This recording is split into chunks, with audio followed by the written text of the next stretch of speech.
Et si Madara n'était pas fou, les gars? On dit qu'il voulait contrôler le monde. Mais la vérité, c'est qu'il voulait libérer les hommes d'un cycle de vie qu'il n'avait jamais choisi. Madara n'était pas un monstre.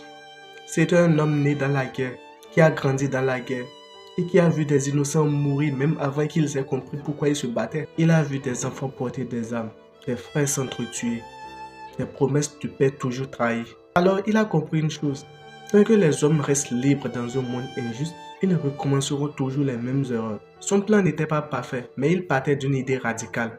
Mettre fin à la souffrance même si ça coûtait la liberté. Dans ce monde, plus de guerre, plus de haine, plus de destin imposé par la naissance comme le cas de Neji. Un monde où chacun vit la vie qu'il désire profondément. Et si c'est une illusion, au moins c'est une illusion sans douleur. Parce que dans la vie, les hommes sont libres, mais ils souffrent quand même. Madara ne voulait pas dominer. Il voulait protéger à sa manière, une manière dure, une manière injuste peut-être, mais une manière née du désespoir. Alors, la vraie question n'est pas s'il a raison ou tort. La vraie question, c'est celle-ci.